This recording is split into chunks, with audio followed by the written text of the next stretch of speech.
Welcome to Amazing African Spotlight, a platform to tell the stories of Africans who are passionate about Africa and are actively working towards impacting the landscape. These are specifically people who might not be necessarily recognized across the continent, but are doing great work to impact the ecosystem. Are you ready to be inspired by the stories of amazing Africans? Then fasten your seatbelt as we take this exhilarating ride. On today's episode, we have Naomi Lucas. Naomi Lucas is an amazing African committed to increasing access to economic opportunities for young people within and outside the continent. Fueled by the belief that it is against God's will for people who are capable and skilled to waste away in unemployment and indecent jobs, she runs a venture studio focused on bridging the gap between the demand for work-ready talent and the supply of decent, meaningful jobs. She is the writer and director of I'm a Graduate Now What, an audio experience that serves as a definitive guide for those who want to succeed in the global talent marketplace. She is also the program director of the Employment Bootcamp, designed to help young Africans find meaningful work in as little as 12 weeks. Amidst the hurdles of cynicism and funding she has encountered, Naomi Lucas is actively empowering young Africans in over 23 countries, and there has been amazing testimonials of the great works she has done so far. Listen in! I'd like you to tell us a little bit about yourself and the projects that you're working on. Right. Okay. So thank you very much, Favor. Thank you, Temidayo, for doing this. My name is Naomi Lucas. I run a venture studio, and that venture studio is focused on bridging the gap between the demand for work-ready talent and the supply of decent, meaningful jobs.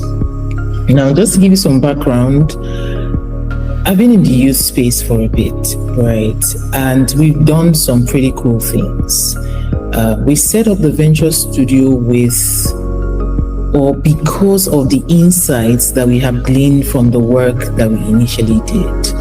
And then decided that, yes, it is, we have the unemployment situation out there and it's really bad. The AFDB is saying that by 2025, we will have almost a quarter of 1 billion young Africans disenfranchised on the continent, right? So yes, the challenge is great, but the opportunities are greater.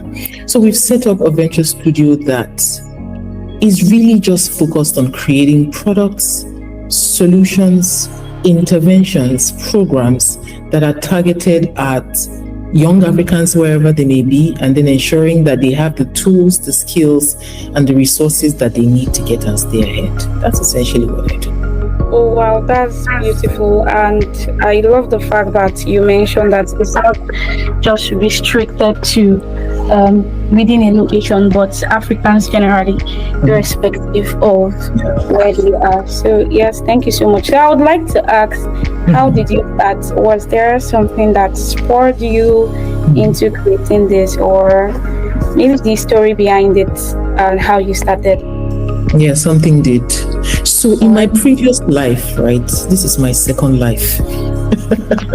Or my third life. Wow. Okay, I'm not saying that literally, I was just kidding. Yeah, I understand. I used to work with a youth marketing firm, and I was assigned a nationwide project for a multinational. My mandate was to reach 1 million young people every year, spread across about 32 states in about 4,500 schools across the country. And this was a very complex, really, really complex project because it was a point of market entry program. And what I was supposed to do was to ensure that this specific target audience come in contact with a particular product for this multinational with the intention that they are at the cusp of the point when they are going to need that particular product. So when they eventually need the product, there would already be an emotional connection with this specific brand. So that was my job. 1 million young people every year spread across the country. for me to be able to do this, at every point in time, I would need between 80 and 120 or so people to work with me. Yeah.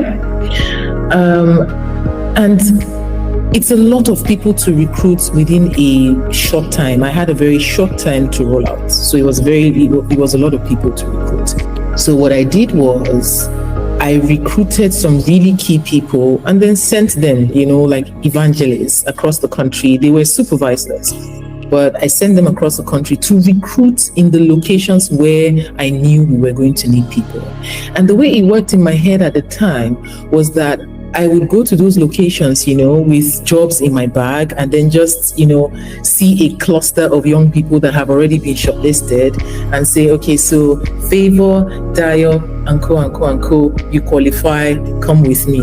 Just very easy and nice. That was how it was working in my head. But disappointment turned into alarm, turned into despair, turned into anger, turned into sadness, turned into fear. When I was going around the country and seeing the quality of young people who were showing up for the jobs that I had, I would sit in a hotel in maybe Warri or sit in a hotel in Enugu and know that of the 50 people that have been shortlisted for that specific role or for the jobs that I had for that location, there was nobody there that I could pick. And I really despaired because look, I was really young at the time. I'm not old now, but I was really young at the time. I think in my early 20s. I just happened to have really advanced in my career at the time. And by the time I was done having conversations like that or going to like 3 or 4 locations like that, I knew deep down that I needed to do something. But you see, I had a full-time job. I was really busy. I traveled so much.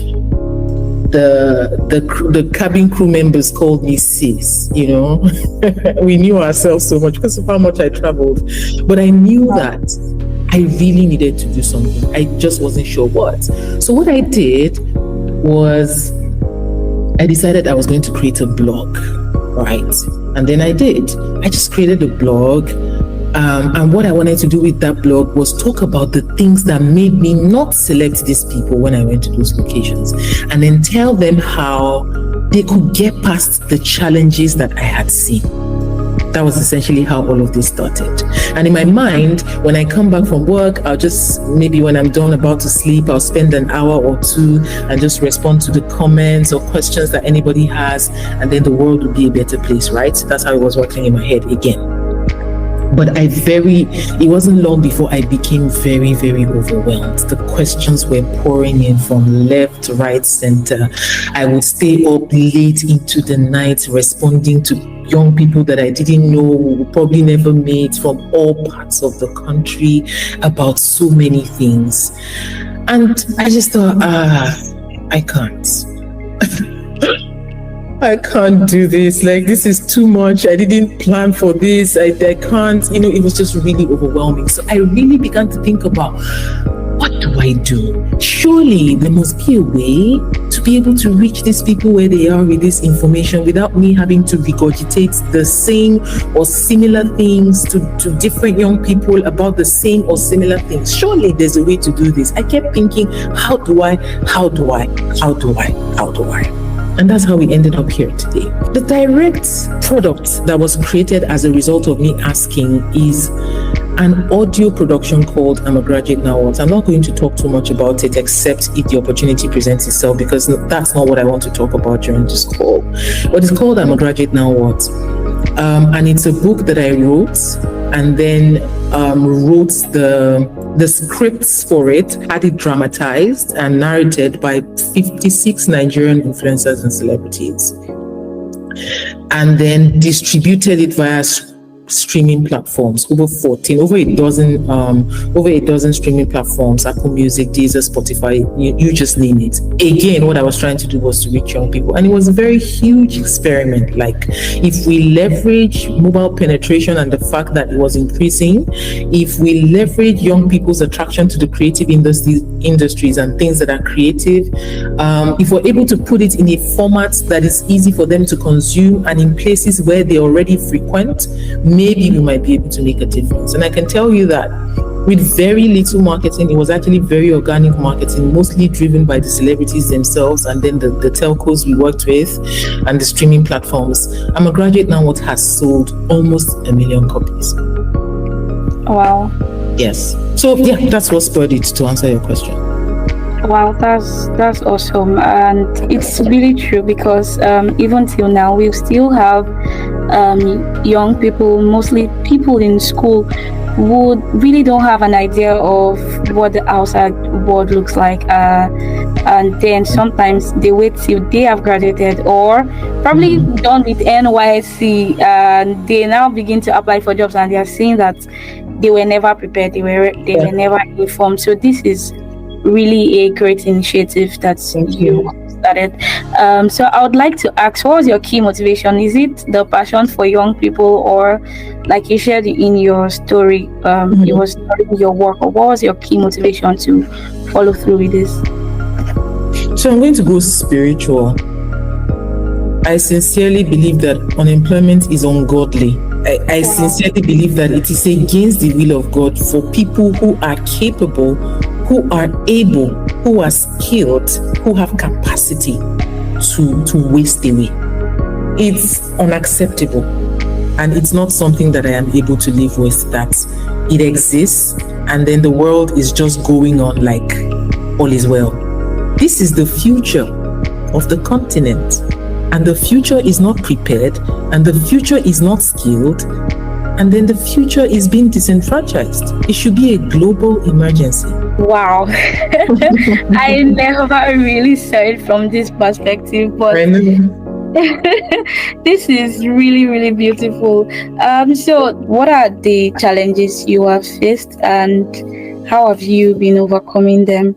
Maybe I like the key ones that have been a hassle and how you have successfully, or how you are still overcoming them. Okay, I'll talk about two, right? I'll tell you about I'm a Graduate Now, then I'll talk about the Employment Bootcamp. Timida is aware of the Employment Bootcamp. With I'm a Graduate Now What, I dealt with a lot of cynicism because what I was presenting was something that hadn't been done before. That was not the plan, to do something new and, first of its kind. It wasn't the plan. I was just a passionate young woman who wanted young people to have help. And then I went online and I actually typed in Africa's biggest book projects. What I was looking for was some type of expo, like somebody who has done something that I could now not copy per se, but learn from. So I could, because I didn't have any framework or any benchmark for what I wanted to do, but I could see it in my head what I was trying to do. And then I realized that there was nothing like that. So I designed it. And the first few people, because I was very embedded in the youth ecosystem at that point as a result of my job and the things that I was doing, the first few people that I spoke to were so cynical that I became very confused. Like, do I know what I'm doing? Like, because these are really established people that know about the space, about the distribution system, about, so the response that I got really troubled me. But let me tell you why I went on with it. I thought, how do you say something won't work if you haven't done it before? I'm talking to you about something that hasn't been done before, and you tell me that it won't work. How do you know it won't work? So to be honest, I set out to do I'm a Graduate Now because it was just rebellion. Like, okay, so let me fail. Let me do it and fail. And then I know that I've done it and failed because it didn't work. But I'm not going to leave it alone because somebody says, well, this is not something that can succeed. So there was a lot of cynicism. And of course, because of the cynicism, I couldn't get funding. I funded the production for I'm a Graduate Now was end to end, and it cost over 10 million naira to do that. And I don't think that if I didn't have that money, it would never have happened because nobody was willing to give it to me. Nobody really thought that it was something that was worth doing. So there was just I couldn't find funding for it. And then there was a lot of cynicism. So for the Employment Bootcamp, I can tell you for free that I used to be the senior vice president for marketing and growth for a tech firm. And then after I left, I just sat back with everything that I'd been trying to do in the youth space for a while. And I decided that it was going to be my life's work, right? I decided that there was a patience that was required to solve the problems that I was trying to solve that I probably didn't apply to the problems before. And I needed to be patient to see the outcomes that I really wanted to see. And when I decided that it was going to be my life's work, I made a very earnest and a very sincere prayer. I asked God to send me missionaries. I'm not afraid to be spiritual because it guides a lot of the work that I do. I'm solving a spiritual problem. I asked God to send me missionaries. And let me describe what I mean by I don't mean missionaries who are holding the Bible and talking to people about Jesus, not at all. Yeah. I mean the constitution of the people who are going to work with me. Wow. Missionaries don't quit. Missionaries don't take no for an answer. Missionaries are mission-minded. They will see the end of the matter from the beginning. And it come rain, come shine, come flood, come tsunami, come landslide, missionaries are there with you. And I knew that it was such a lonely thing to do because I'd done it before. In fact, it was so lonely, it impacted my health. I had to recover from the work that I was doing. So I asked for missionaries. So there's an acute people problem for anybody who is trying to make any type of impact, especially on the African continent, because you really don't have the financial bandwidth or the deep pockets required for you to pay what Flutterwave is paying or what Nestle is paying. You would usually be bootstrapped, especially when you're trying something new. Even the grants may not come your way because they've already designed their outcomes and you are trying a new approach that may be different from the outcomes that they're trying to actualize.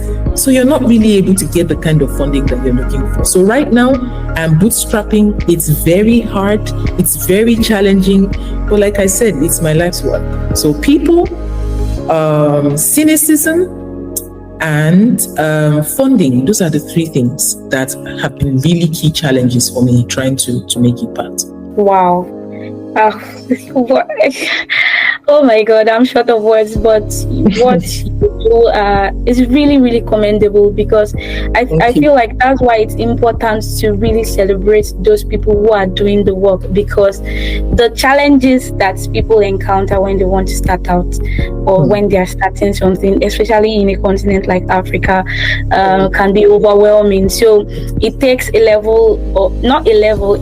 big level of courage and doggedness and also of resilience to pursue projects like this and see it to finish. And like you said, it's a lifetime project. I know someone who used to say a man needs a little bit of delusion, which is risk taking to truly go after what you want, because discouragement will always be there, but what you do in the midst of discouragement, and you have truly shown to be an amazing African because you talked about funding the project yourself when grants and all of that wasn't coming, and also how you took out time to seek God for your own people, because if people are not running on the same vision or the same wavelength that you are, it's going to really pose a tough time, because maybe if you are seeing possibilities in something like you said and they are not seeing the possibilities, it can be really tiring. But if you have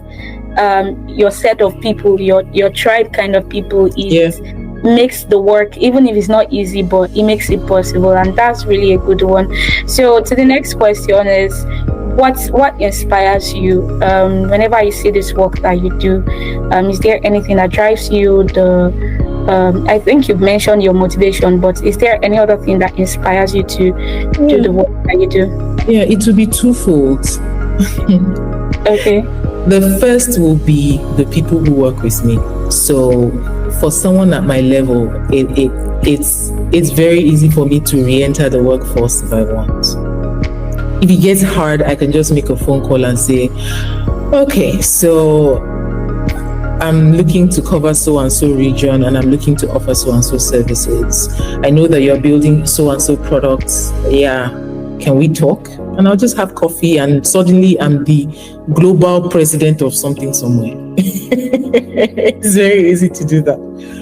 But I'm working with a type of people that will not allow me quit. And I don't mean because I'm trying to quit. I mean, they've carried the matter on their head. Wow. And I wake up every day and I look at it and I say, no, you see this thing, I will make it work. We will make it work.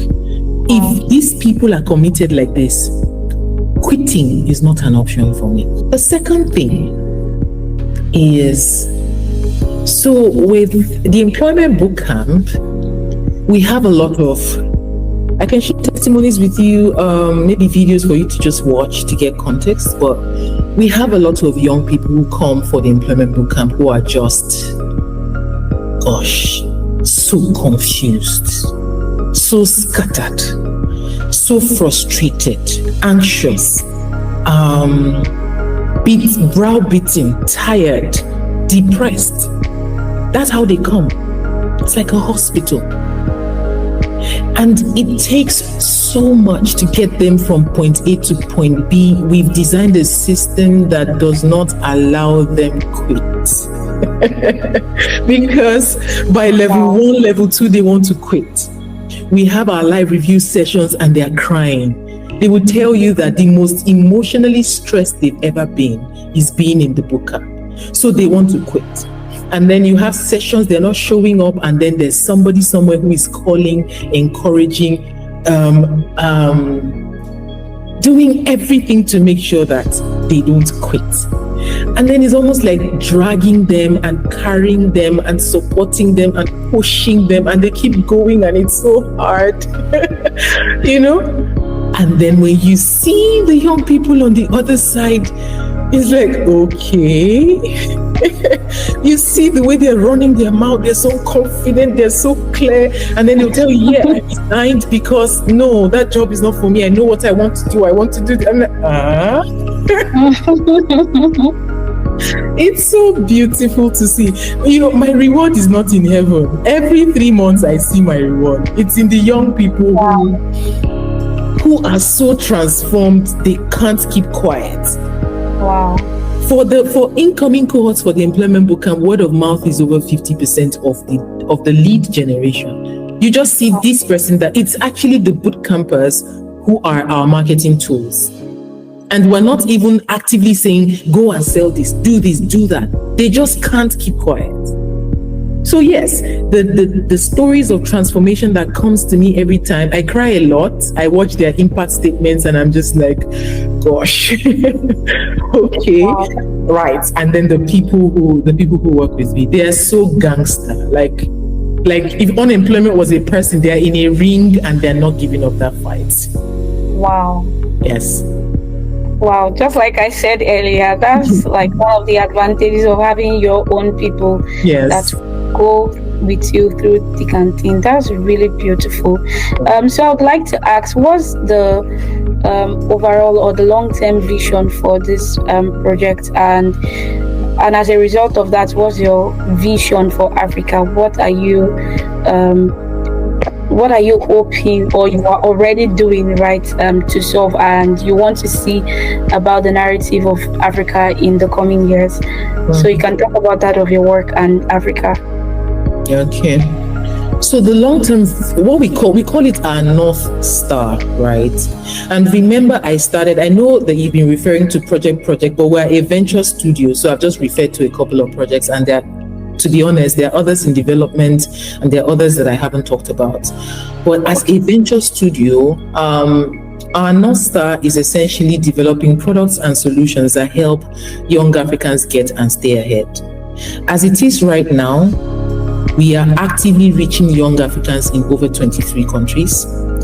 And we're signing on partnerships leads, and we have partners currently in 8 countries and counting. And we have something we call in-country partners, and we have over 20 of those as we speak, and there's so many more that are joining the fold. Let me use that word. And the intention is that for every young African out there that is dealing with all of the systemic inefficiencies that prevents them from thriving, we want them to know that they are not alone, and we want them to know that we are actively thinking about them. We're actively working to resolve those pain points, and that we will not give up. That's a long-term vision, right? From a business perspective, we've designed the Employment Bootcamp to be an exit point program for all post-secondary institutions where we have young Africans. It sounds like a very grand thing, but it's actually already materializing. And then ultimately, every young African above 18, we want them to take this program. Now, for Africa, I believe that we cannot divorce the current narrative from the reality of the continent, how it's been designed, and the systemic inefficiencies that exist. Africa, the narrative, we can do whatever we can right now, but I doubt very strongly that we will be able to make any inroads until we fix the economic inefficiencies that exist. It is the reason why we are prioritizing decent jobs. A broke young person is easily manipulatable. A broke young person would struggle with agency. A broke young person can be influenced, is impressionable. If we can engineer social mobility, so there's some decency, there's some dignity to the life and the lived experience of the young African, they themselves will change the narrative that currently exists as far as the continent is concerned. That's my sincere belief. Wow, that's powerful. I must say again that you're a powerful woman, and thank you. You have big vision, not just having the ideas but executing it and seeing all that you're doing is truly commendable. Well done, Ma. So I would like to ask, what key collaborations have been beneficial to you, and what are the opportunities that you're keen on securing at the moment? Okay, so key collaborations for me would be, interestingly, we've had a couple of universities reach out to us to ask that their graduates participate in the Employment Bootcamp. So we've decided that we want to be an exit point program, like I said, for tertiary institutions. So we're actively reaching out to tertiary institutions, starting with private universities, because the layers of complexity in terms of conversations is manageable. So from Ghana to Kenya to Rwanda, Nigeria, Ethiopia, we're having conversations with these universities, right? So we're very keen on that. Universities out there, their career directorates and career services centers, we're very keen on collaborating with them to incorporate this program into their exit point strategy for their graduates. And why this is key is because it improves and it dramatically increases the prospects of the people who leave. In terms of securing jobs, in terms of creating opportunities for themselves and for those around them. The second is alumni associations of various tertiary institutions. We found that they either have a Telegram group or WhatsApp group or some type of cluster or place where they meet, and then a lot of things happen in those groups. Those groups are very powerful because they are closer to the young people we're trying to reach. They most likely have a database of members who are struggling to find jobs or struggling economically. So even though the way alumni associations are configured, they rarely ever can afford to pay on behalf of the people on behalf of members, we're just really particular about getting the word out right now that there is a solution for chronic unemployment. We've designed a solution for unemployment. It's a fixable problem. And our promise is you can be gainfully employed in as little as 12 weeks. And we mean that very sincerely, right? So alumni associations, post-secondary institutions,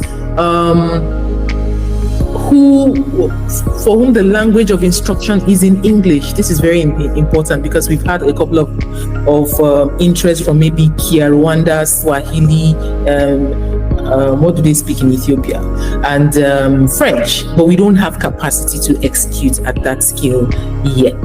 Okay, so the opportunities that I'm really looking to secure is twofold. I think it's tied to what I've spoken about, so I'll just focus on the funding part.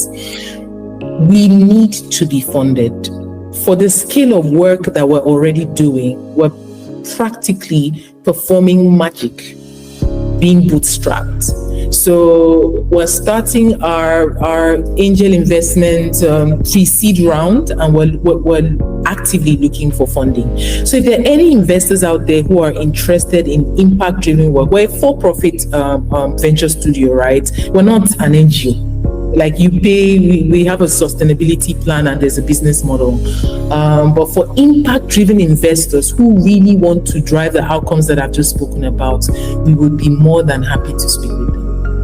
I want to ask a little bit about the Employment Bootcamp. You mentioned, is it that you go through the institution or group based, so that the individuals you are hoping to reach do not get to pay for the program, or they get to pay at maybe prorated rate or reduced fee? I think that's a brilliant question. So we have two approaches.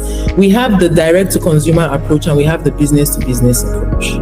For the post-secondary institutions I just talked about, the idea is they will pay on behalf of the young people from their institutions who will attend the Employment Bootcamp, but we usually give them very significant discounts because of the volume.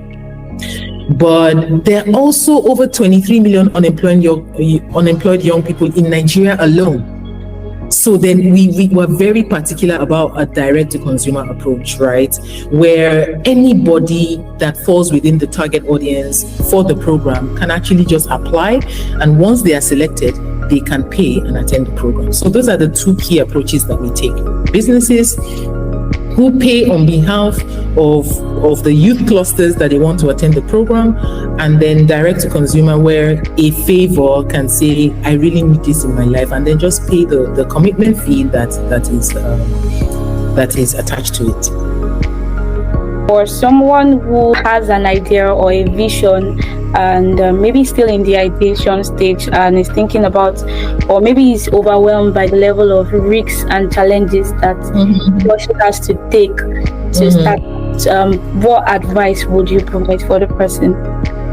I don't even have to think about it. The first one is get out of the building. Clarity comes on the road. Sometimes the reason why it is difficult to start is because you are still thinking about it. It's like when you want to swim and you know that the water is cold and you're agonizing because you've thought about how the water is going to feel on your body, how you're going to be shivering, and oh God, the water is so cold. And then you jump in and realize, oh, okay, I'm still alive. It's not so bad. So just get out of the building. Clarity comes on the road. And then the second thing I'm going to say, I can say it with my full chest or with confidence for non-Nigerians, because I'm actually living it. I need you to know that the difference between failure and success is totally tied to your ability to keep going after it gets hard. It is going to get hard at some point and you will want to quit. If you can keep going after it gets hard, your outcomes are all but guaranteed. So that would be the two things I would say. Wow, awesome and straight to the point. Thank you so much, Miss Naomi. This was really an awesome session with you. Thank you for listening to this episode of Amazing African Spotlight. We hope you were inspired by the story of our amazing African.